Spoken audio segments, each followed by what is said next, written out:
Hi, my name is Lacey Lawson, and I am the Quality Assurance Coordinator for all of Calibri Group.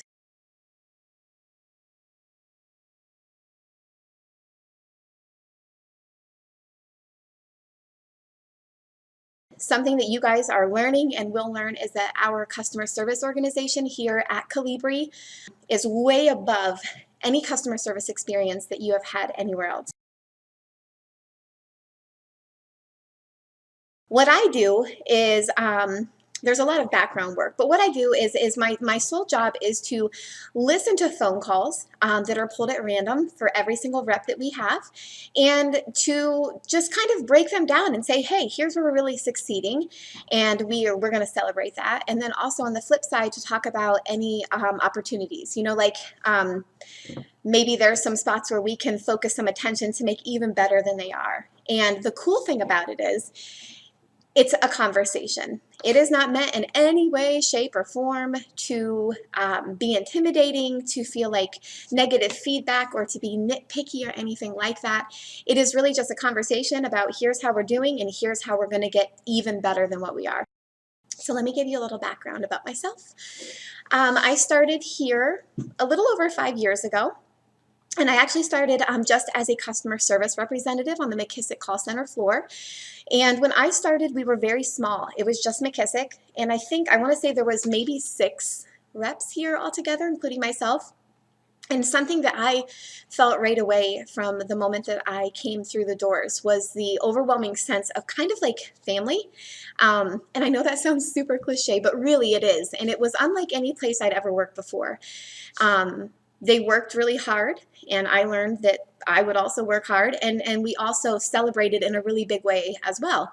And something also that's really awesome is that if there was ever an instance of somebody making a mistake, which now I see as an opportunity, but at the time, making a mistake, those things are not things that people, that you would get in trouble for. They're celebrated like, hey, this is a learning opportunity. And that was something so cool because I had never seen that before. And that's something that I really enjoy about what I do, is that we're able to talk about those things and make a plan and execute that plan to make ourselves even better than what we were before. So I started as a customer service representative on the floor, and I loved it. I try to think of the conversations that I have with the students kind of as like on a professional level. Like, we work for an education company, of course, so we want to keep ourselves and hold ourselves to a certain standard. And I also want to make sure that every person that I'm speaking with on the phone feels as if they were just taken care of by somebody that really, really deeply cares about them and their well-being. And my other goal when I'm on the phone is to just make sure that they're smiling by the time that I'm done with them. And usually it is always a possibility. Rare few times that it's not, but usually it is. I remember the first time that I had a call quality audit, which is what we'll talk about here in a moment. But essentially what you do is a call is pulled at random, and you listen to it with your supervisor or myself in the room now. And then you talk about it. And we had never done it before. And I had never done it before. And let me just be honest with you, I cried because I was so scared. And it's scary to hear yourself on a recorded call, because you think in your head that you sound one way, and then you hear it back and it's like, oh my word. Or you think you're doing an amazing job, and then you hear it and you're like, wow, I really could have, done these other things here and really been even more helpful than what I was. So after that first audit got taken care of, I kind of embraced it, and we continued to kind of have them on a weekly basis. And it really became this thing that we all, including myself, kind of took ownership of, kind of like a friendly competition to see who could get the highest scores. Here's kind of the gist of the scorecard that I'm about to share with you guys. When you see it, it's going to be very easy to kind of see it in a checklist perspective. It's easy to get into a mindset, especially once you're on the phone, of in your head, mentally or physically having a sheet in front of you, going down a list and saying, check, check, check, check, check, check, check. And then you get to the end of the call and you're able to say, okay, I did all of this. Awesome, I'm good to go. Before we even get started on the scorecard, I want to encourage you to always check yourself, that you never, ever, ever get yourself in the state of mind. It'll continue to evolve. It's a live document. It's always going to change. But what it is this is the best way that we have found to take what we feel embodies what is best for our students, what is best for our business and our company, and best for ourselves on a service level, and put it into a document that allows us to take any call at any given time and put it against the scorecard and be able to say, we performed well or we didn't. And so I encourage you to not get yourself in a checklist state of mind. This scorecard is here as a backdrop. At the end of the day, you can go through an entire checklist and mark everything off, but we can still not be offering good service. And that's where your personality and your confidence and your connection with your students is really going to come into play. So let's talk about the scorecard itself. When you have your first call quality audit with myself, there are a couple aspects of the scorecards that vary just a very small amount per business. Specifically in the sales portion of the scorecard, depending on which call center that you are in, that you're taking calls for, there will be a little bit of a variation. And so I will break that down further for you when we spend our first time together live. But on a whole, customer service is good customer service, and epic customer service is epic customer service. And really, at the end of the day, it's very simple to say, you know, either, wow, I was blown away by that person and I have never been treated as awesome as that, or to say, wow, that person really needs to go back to bed, or, you know, find a bottle of unicorn tears and sunshine somewhere and cheer up. Our goal is at the end of the call that there is no possible reason that that person has to call back based on what is in our control, and for us to know that we made the best use of their time, the best use of their money, and that we have made enough of a connection and impression on them that when they hang up the phone, they will not only remember the conversation, but they're also going to remember your name. So let's talk about the scorecard. Okay, so here we go. The first portion of the scorecard is very simple. It is the greeting of your call. Now, I'm going to say it's very simple, but I also want to encourage you to not forget that this is the most important part of the call. This is kind of like your first impression. When you answer the phone, you only get one chance, kind of like you only get one chance to have a first impression on anybody. And so when we answer that phone, you best be smiling. And it is very simply a friendly and warm voice tone, offering a help statement. How can I help you today? And making sure that it's with a smile and identifying yourself. Thank you for calling Elite. My name is Lacey. How can I help you today? Or good morning. Thank you for calling McKissick. My name is Lacey. How can I help you today? Just with a smile, okay? Now, once you answer that call, the next step that you need to have ready to roll at any given time is your ears, okay? In order to be a good customer service representative and in order to help them in the best way possible, in the most efficient way, you have to always be listening, okay?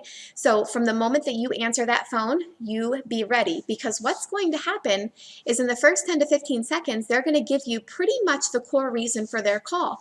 And a lot of times they will drop you little diamonds of information. And if we're doing things the best way that we can, we're not going to have to ask for that information again, okay?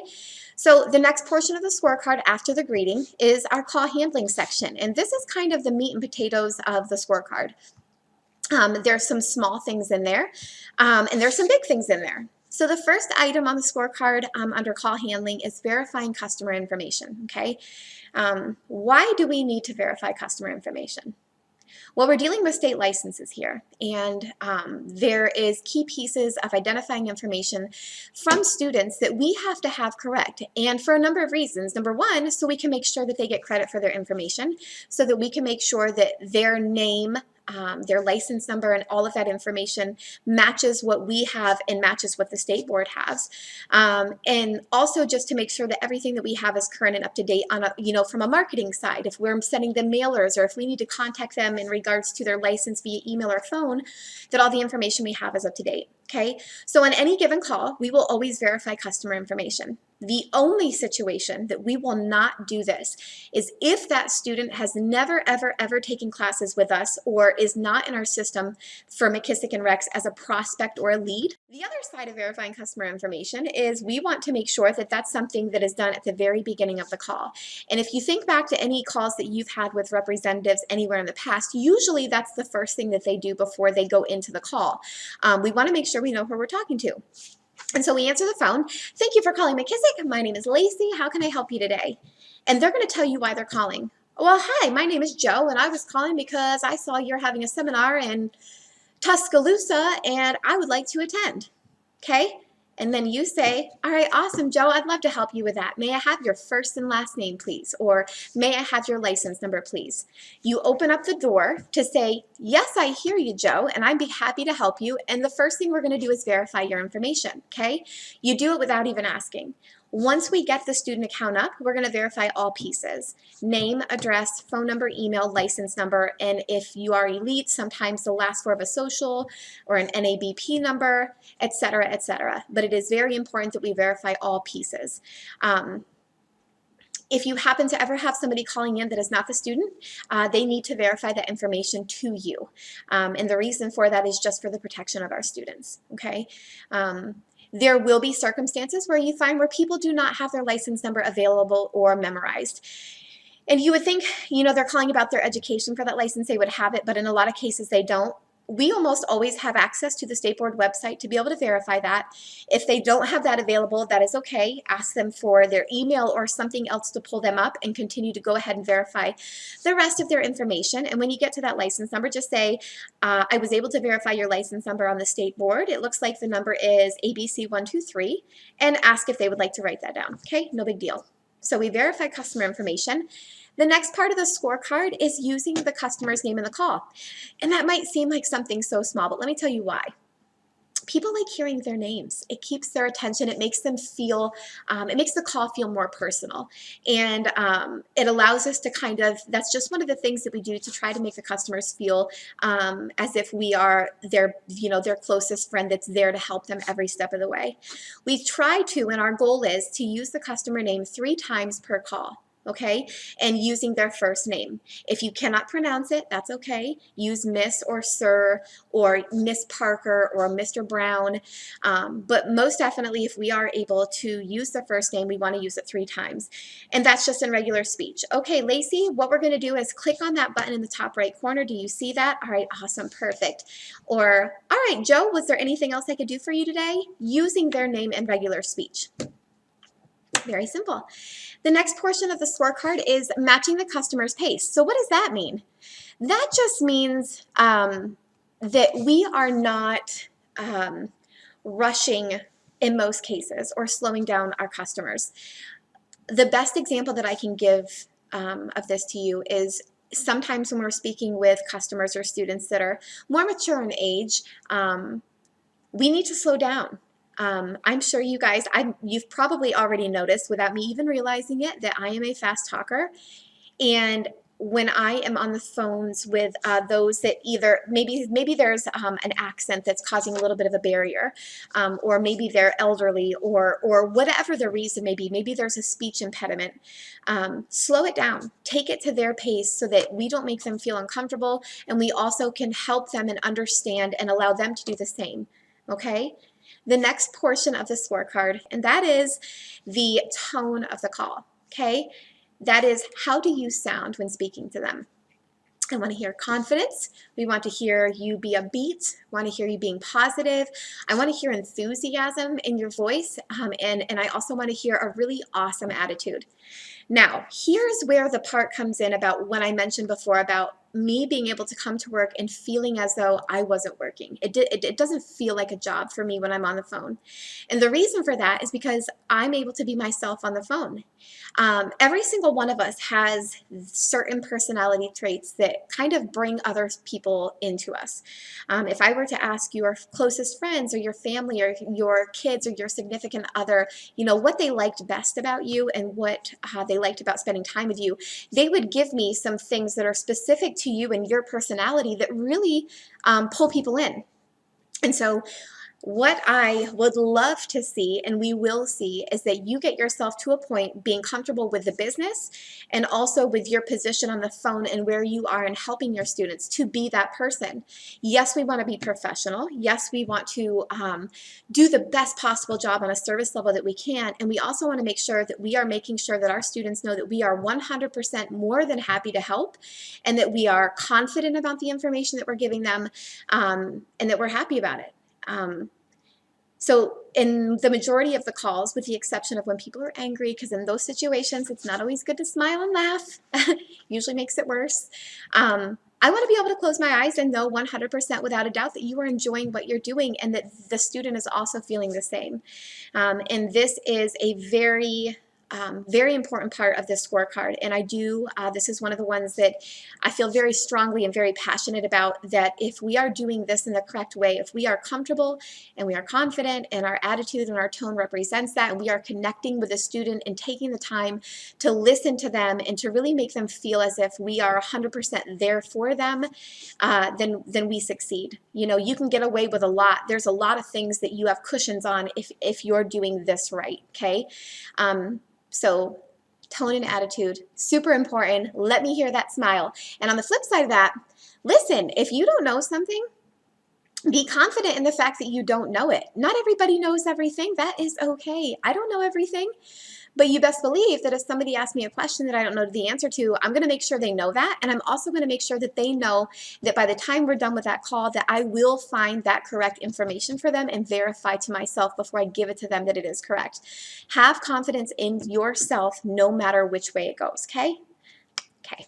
The next part of the scorecard is on the flip side of that. That's just having empathy and sympathy. Not every situation calls for being sympathetic or empathetic. If you have somebody that calls in that's upset, we want to, the first thing to do is to make sure that they know that they're being heard.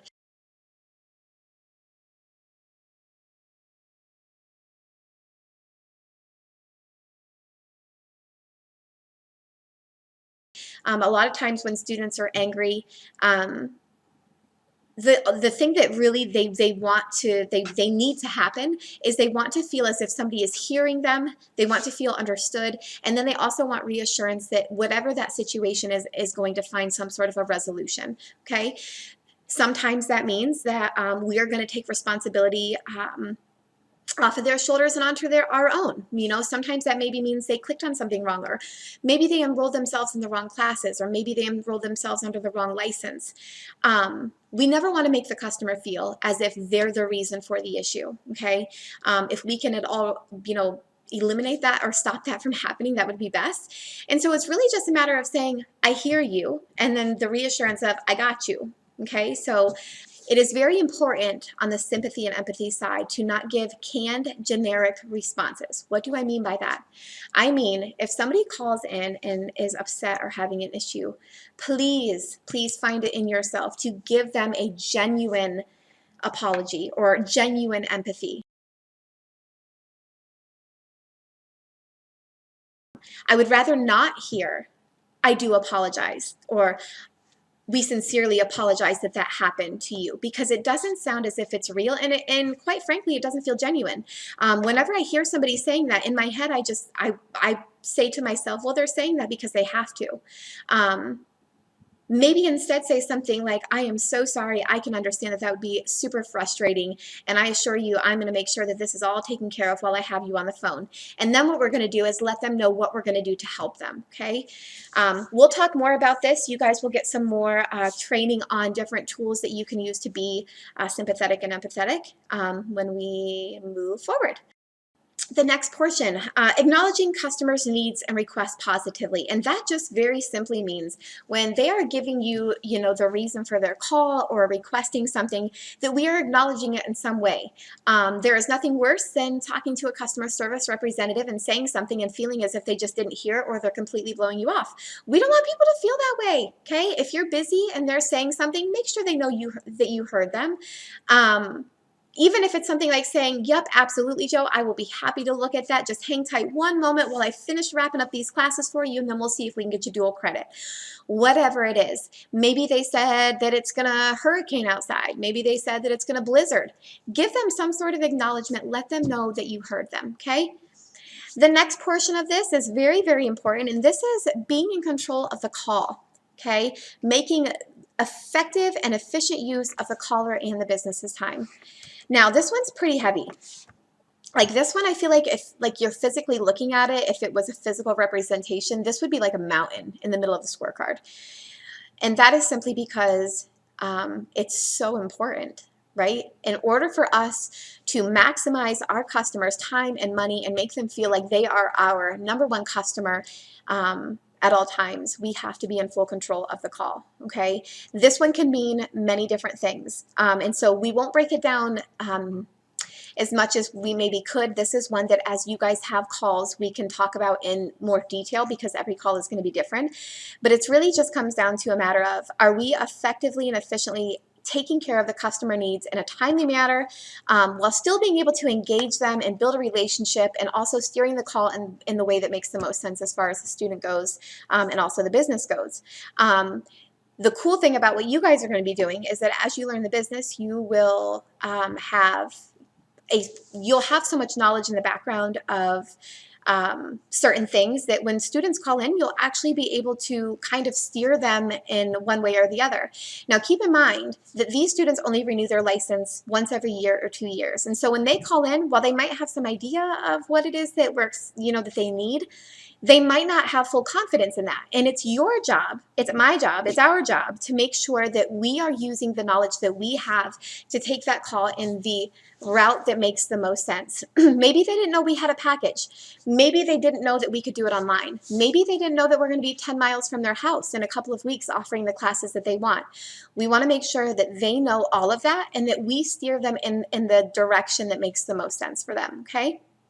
Now, the next part of this is kind of goes along with the tone of the call. It's kind of equally important, and it's kind of a no-brainer at the same time, but it is on here just for the sake of, and that is using manners and phone etiquette. Don't ever forget who we are working for, guys. We are an education provider. Okay, we are dealing with people that have been in college for years or people that hold professional licenses, and not to say that they're better than any one of us, but they're also educated people, and it's super important that we make sure that we are using our manners, phone etiquette. Please, thank you, may I would rather not hear, any sort of slang or inside jargon, words that they would not understand that maybe we only use internally as a company. Any sort of, anything that's not proper English, I guess is the best way to say that. Make sure that you're using your manners and your phone etiquette. We're using good grammar and all of that because it's important and it's a representation of us as a company. The correct hold process is the same across the board. Now, this one might be something that also kind of seems insignificant, but it's really not. And let me explain to you why.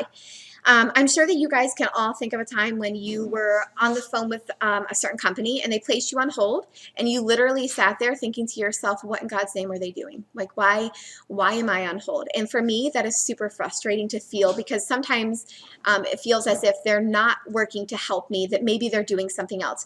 We want to eliminate that from ever happening. And so our whole process is this. We are going to ask the student if it's okay if we place them on hold. Okay, and once we get an affirmation that it is, we're going to let them know the reason why. So we might say, Mike, do you mind if I place you on hold while I check with my supervisor to make sure that that's okay? And once they say okay, we'll say thank you, of course, because we've got good manners. And then we'll place them on hold. We try to stay under the 2-minute mark. And the reason for that is because anything that we need to be doing shouldn't really take longer than 2 minutes. If it does or if it needs to, then we might want to step back and evaluate a couple of things. Either A, jump back on and say, hey, thank you so much for holding. I am almost done. Bear with me just a moment. Or maybe they need to call back. But again, that's call specific. Once you bring them back from the hold, we are going to thank them for their patience. So thanks so much for holding, Mike. I appreciate it. And then we're going to give them the resolution of the hold. I spoke with my supervisor, and here's what they said. Okay, and so that way there is no possible way that there is any misunderstanding about what was happening during that time, and they know that we took that time to fully dedicate to them. Okay, very simple. No excessive dead air or over talking. That one kind of speaks for itself. Any large chunks of silence in any case, I can pretty much guarantee you that we can definitely fill that with really important information. That will better help the call along. And then on the flip side of that, the over talking / anticipated listening. Sometimes I struggle with this one. Sometimes when you get calls and you have calls that are, similar and, maybe you get the same call 20 times a day, it's easy to know the answer and it's easy to start the answer before they've even finished talking. I myself am, this is one that I struggle with even still, even in my regular life, even with my husband, even with my kids sometimes. it's easy for me to start responding to them before they've actually finished their sentence. And that's just a matter of making sure that we do not respond to them until they have finished talking. And on the flip side of that, that's also on when we have angry customers that are going insane, sometimes it's easy to want to step in on them and say, hey, hey, hey. But we also don't want to do that because it's not good manners, right? Because in those situations, they just want to be heard. Okay. And this is one that we can talk about, well, any of them really. Call and after call procedures, follow through, handled, and completed correctly. And this one just kind of says, hey, if there's anything that needs to be done after the call, anything that we promised to a student, anything that we told them that we were going to do, that we actually follow through and do it. Because what good does it do to say, hey, I'm going to mail you a book, or hey, I'm going to send this up to my regulatory department and they're going to add additional credit, if we're not actually doing it. So yes, I have the ability to check that. And yes, we do check that. And this is just kind of to wrap it all up and stamp it up with a pretty bow and say that we did what we said we were going to do. The next portion, information provided accurately, and that just very simply speaks for itself that the information we're giving is accurate.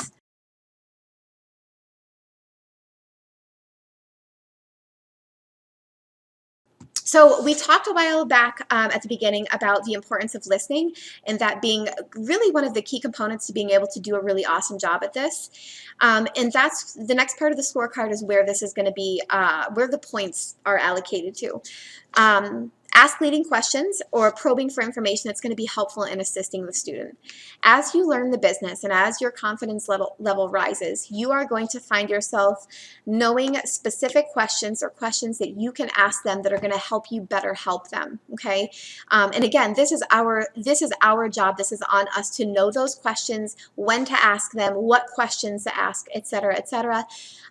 Don't let this scare you. This is not something that you guys are expected to do amazing at as soon as you come out of the gate, because this is a complicated business. But this is also one that's super important, and that we will do, and I will do my best to help you get to a place where you feel that you're able to know when and what questions to ask. And then the next portion of that kind of goes hand in hand, displaying active listening. What is active listening?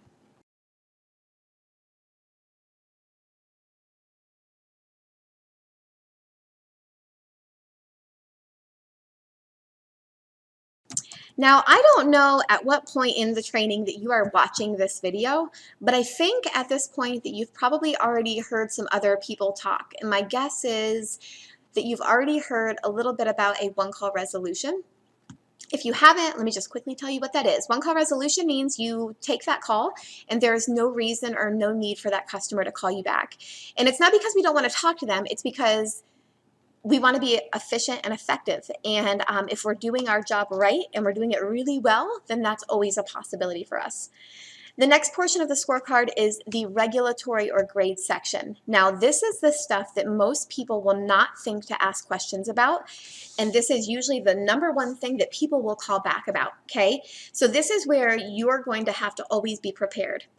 When a student calls in, I instantly will pull up the required class and education information in a separate tab so that I am on top of it and I have it ready to give to them. This is a matter of you making them feel really good about what they just bought or what they're about to do. So they buy it, and we're going to try to step in and create, take away any reason for them to have any sort of anxiety or buyer's remorse or anything like that. So it's a matter of saying, okay, here, you bought these classes. Now here's what here's what you expect. Here's what's going to happen next. This would include any exam requirements. If it is a proctored exam, which some of our businesses have that have to be monitored, it is your responsibility to let them know who can proctor, what the passing rate is for that specific exam. If it is, let's see, for example, an appraisal pre-licensing, you would want to let them know how many questions, how many hours they get for that exam, and how many tries they get to pass it before they would have to re-enroll. We also want to let them know about any limitations. Now that would mean seat timers. Some of the states and some of our businesses have a certain amount of time that they have to spend in a course. It would also mean for any states, and this is specific to appraisal and real estate, where they would have a required document, an affidavit, a student enrollment agreement, any sort of evaluation form that they have to submit to us before they get their certificate. We want to let them know that. And then we also want to let them know how they get their certificate, and whether or not we report to their state board. In the states where they're attending a live class, we would want to let them know the live location details, which is location, date, time, etc., etc. So it might sound like this. Hey, what's going to happen is when you are finished with your course, you're going to have a final exam. There's 30 questions. You have 2 tries to pass with a 70%. If you don't happen to pass it after those 70%, that's okay. You are able to re-enroll in the course at no cost. Once you do pass, you'll have access to that certificate, and we report to your state board every Thursday. So just tuck that certificate away because we'll take care of the reporting for you. Or maybe it sounds like this. Well, now that you're enrolled in that live class, let me just fill you in on the details so you know right where you're going and when it starts. The class is going to be at the Sheraton on Saturday, September 27th. It starts at 8, but you'll want to get there about 15-20 minutes early so you can grab a cup of coffee and a donut and get a seat. Once the class is finished, we will email that certificate within a week or so, and then we'll also report those hours to your state board for you as well. It's a matter of giving them that information that they don't even know that they need. And I have heard before, and this might cross your mind at some point, so I'm just going to address this before you even get to the point of, well, why do I have to give it to them? They didn't ask. Or, well, they didn't ask, so they don't need it. They don't know that they need to know this information, okay? If they're just starting out, they've never done it. And if it's for continuing education, keep in mind that they only do it once every couple of years, and it's a very quick process for them, and it's not something generally significant enough that they'll remember those little things.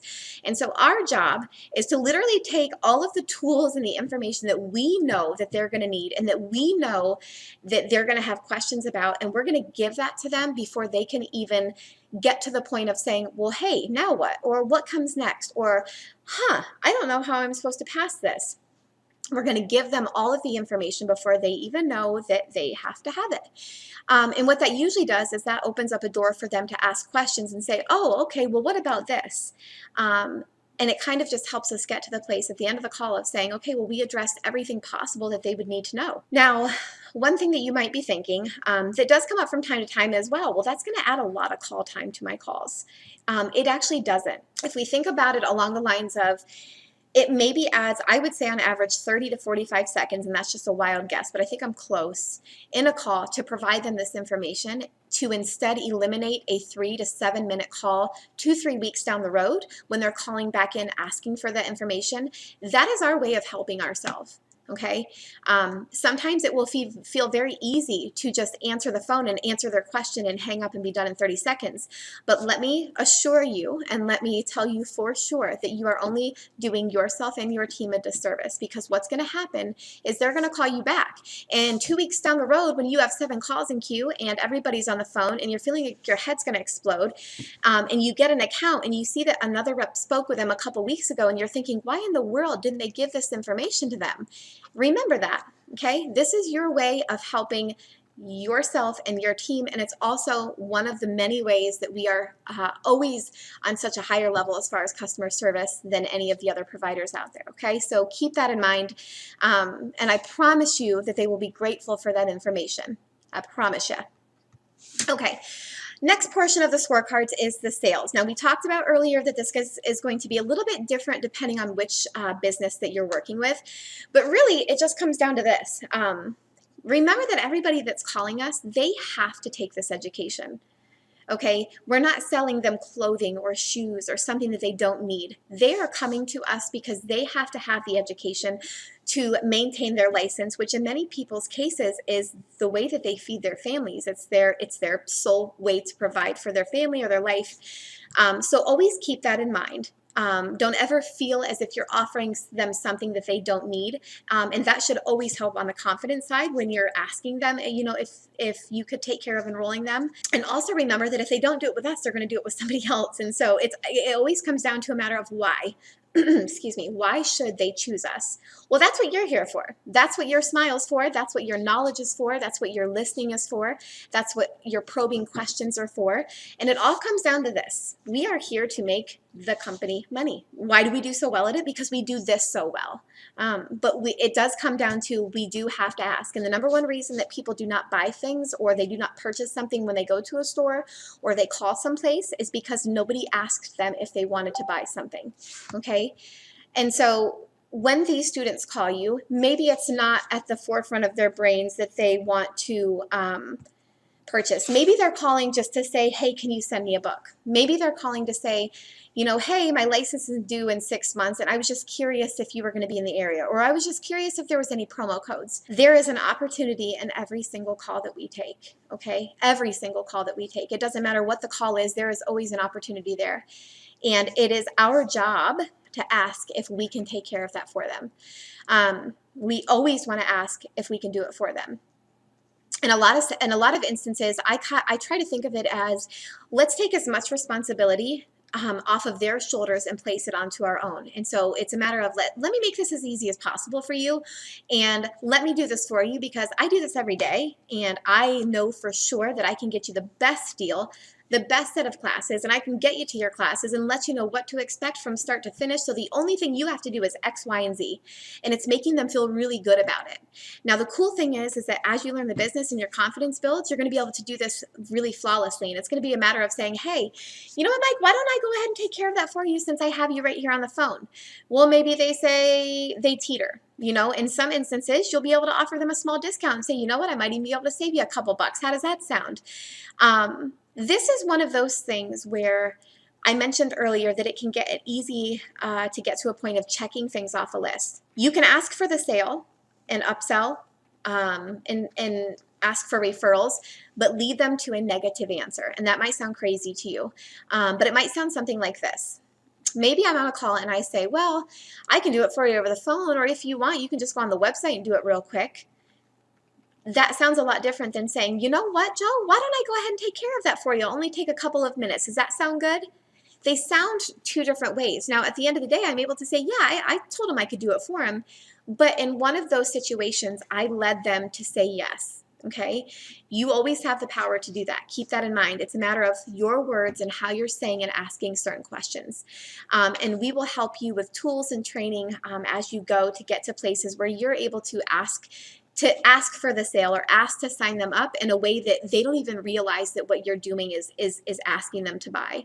And again, keeping in mind, they have to do it, guys. So we're doing them a favor. We're trying to make it as easy as possible. On the other side of that, in each of our businesses, with the exception of one right now, as far as I can think at the top of my head, there's also other tools that we offer that maybe they don't have to have, but are really going to be beneficial to helping them do the best that they can do. When it comes down to the sale, it's also important that we're letting them know about those other options out there. Maybe they don't know that we have an exam prep master that if they complete within 80%, we guarantee they pass the state exam. Maybe they don't know that if they spend this much more today, that they get full access to our entire course library for the next 2 years. Let them know. Okay? Don't assume that they're not asking because they don't know. Assume that they're not asking because they don't do this every day. It's not their job to know. It's your job to know. Okay? And we'll help you with that. And I will help you with that. And that's something that I love to talk about. So we'll talk about that many times in the future. I can promise you that. The last part of the scorecard, if we're speaking on a general business as a whole, is the closing of your call. So here's the thing. When you get to the end of your call, you should not close it until you know without a doubt that you have done your best possible job and that there is no reason for them to call back. And once you do that, then we can start our closing. And the first part that we want to do on our closing is just asking them if there's anything else that we can do for them. I would rather not hear, do you have any additional questions? Because that's a little bit specific. If you say something such as, you know, was there anything else I could do for you today? Or what else could I do for you today? It kind of puts it across the board of, hey, was there anything else at all that I could do for you while I have you today? Okay. Once they tell you no, we're going to thank them for their call. We're going to give them our name, and in some call centers, our extension. You'll learn if that's your call center or not. We're going to give them a warm and friendly goodbye, and then we're going to leave a note on their customer account, okay? So here's what that might sound like. Maybe it sounds like, Dory, what else could I do for you today? Did you have any additional questions or anything else I could help you with? And Dory says, no, I think I'm good. I say, okay, awesome. Well, my name is Lacey. My extension's 201, so feel free to call whenever there's anything you need. And she'll say, okay. I say, awesome. Well, I appreciate your call today, and I hope you have an awesome weekend. And then we hang up the phone, and I leave a little note on the account to explain what the conversation was about so that if she calls back, we can pick up right where we left off. And that's essentially done. Okay, so why do we leave notes on the accounts? If you open that customer account, I don't care if it's for 3.5 seconds or 0.25 seconds or 27,000 minutes, it doesn't matter. Leave a note. It doesn't have to be a book. It doesn't have to be a novel. Our goal is number one, we have documentation specific of every conversation that's happened. Think along the lines of if somebody got super upset, which doesn't happen often, but maybe they might say they're going to try to sue us or something. It's always good that we have documentation of everything that we're doing. And on the flip side, if they happen to call back, the next representative that speaks with them should be able to literally pick up right where you left off without having to do any back work, okay? So always, always, always leave a note. There are a couple of other aspects, depending on which call center that you are in, that may have been left out of this overall explanation of the scorecard. Those things will be talked about during your first audit, or actually maybe even right now if I'm here, your trainer's here to speak with you to kind of break that down. It is super important that you understand the expectations. It's super important that you're always learning and wanting to improve yourself and do a better job. And it's important for you to know that the only way that this is going to work is if we communicate. I try to make this as painless as a process as possible because I've been on the other side of it and I was the most nervous human that you could ever imagine during this process. And so I try to be sensitive to that. And I also know that there's a lot of times that there's confusion, or maybe somebody doesn't quite understand how to do a certain something. Ask questions. Maybe you don't agree. Maybe you have questions. The only way that we can make sure that we're all doing our best is if we talk about it. So don't ever feel like that's not an option. I'm super excited to meet with you guys and to help you guys get to a point where you're really proud and excited about the work that you're doing. And thank you so much for taking the time to hear me out about our scorecard today. And I will be talking to you guys all soon.